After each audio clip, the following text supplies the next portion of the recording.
Yeah, so that's a thing I've been doing a lot more of, and I feel has improved me a lot is to learn to just outline that you can get the bulk of the information.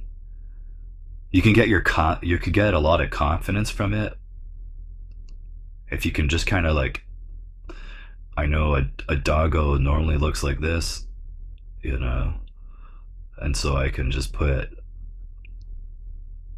once I got like the general dog. I mean, I'm not very good at dogs, but you know what I mean. Like, once you learn the general shapes of things, then you can kind of just build in those shapes and then just infill with all the fun stuff. Um, and then you're not, and then you're getting just a lot more mileage as far as like learning to draw fun things and less about like, oh, every time I draw a cat, I have to draw all the geometry involved, which has its own benefits. If you're an animator, man, don't sleep on learning to create doll versions, geometric simplifications. This is going to be your bread and butter as an animator. If you're like going to be a traditional animator who does, Disney style stuff and you're not doing like crazy creative stuff, you're going to want to learn to break everything down into like its own set of reliable geometry, because how else are you going to move this in 3D space, right? Don't animators work from rhythm? No, not really. They work all sorts of ways, but a lot of them just work from, they have like a shape. Some of them are just like, piece things together, but quite often many are just thrown out thrown out 3D volumes. From all the videos I've watched, quite often, I mean, they have simplified versions of them, but what happens when they have to consistently and reliably move a limb across the screen and they want it to like go towards the camera? You know, they're gonna have to learn how to do that at some point from a consistent way, because animation requires consistency if they're going to be doing it in a specific style.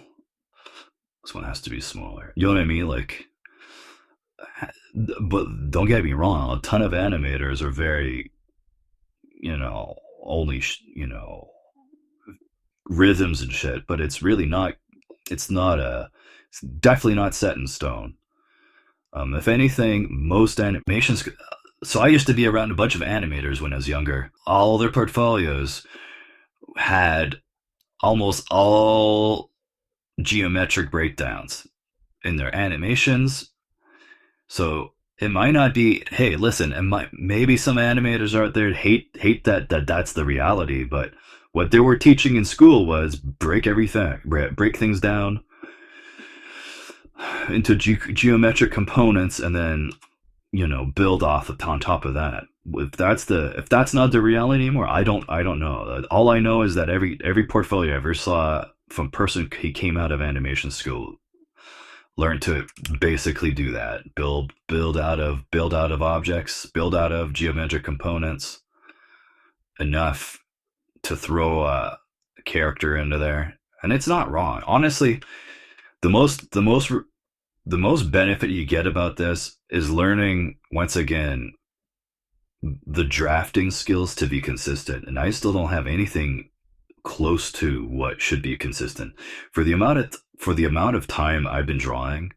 The fact that I can't nail like every time perfect like geometric planes and stuff is kind of sad. Um, but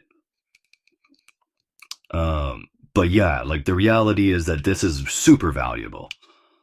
It's super valuable because it's there for free. Once you have this like 3D knowledge, you can just pull it out when you want it, really, really quick, and then go back to, rhythm mode, or, I'm feeling things out mode, you know.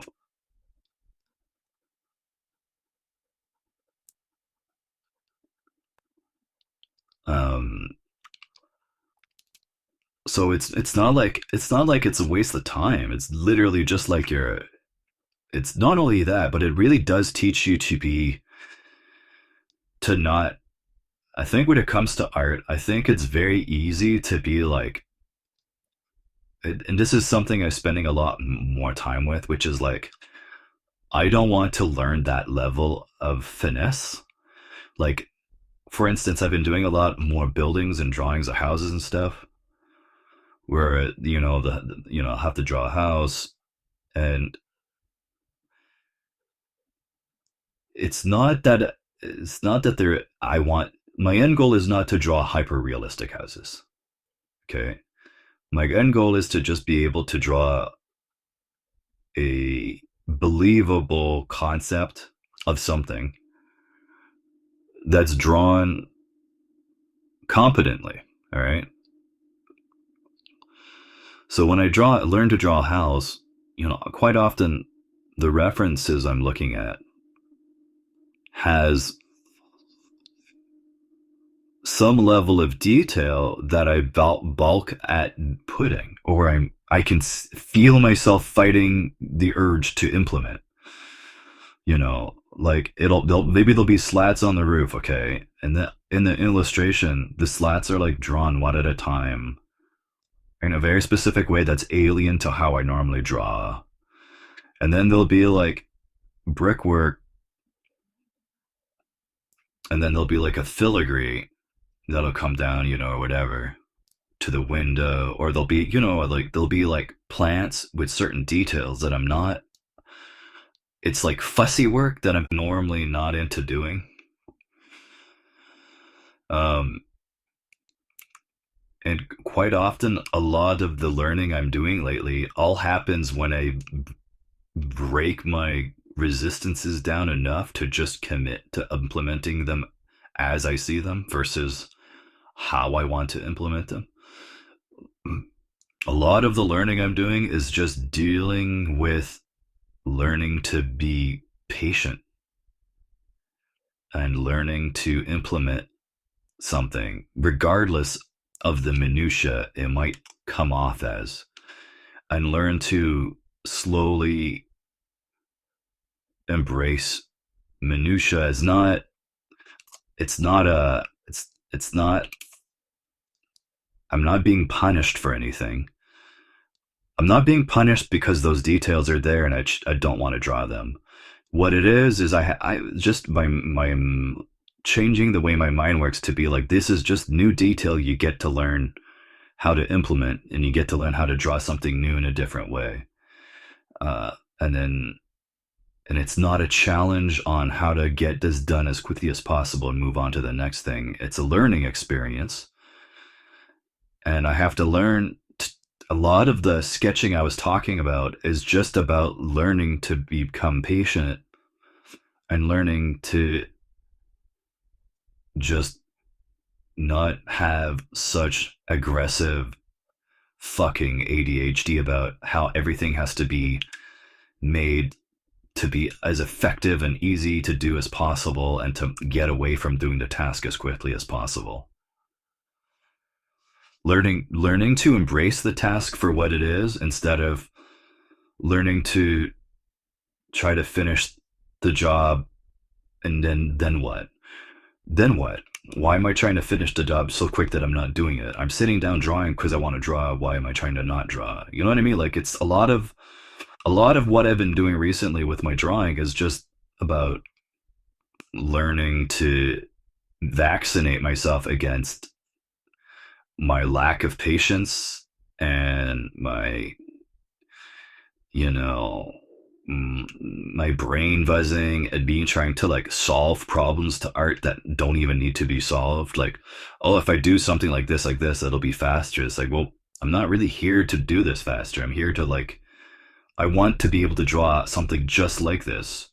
If I do it faster, then I'm not actually drawing. You know what I mean? Like, a lot of it's coming down to just, like I said, inoculating or vaccinating myself against this subconscious desire to not see what things are.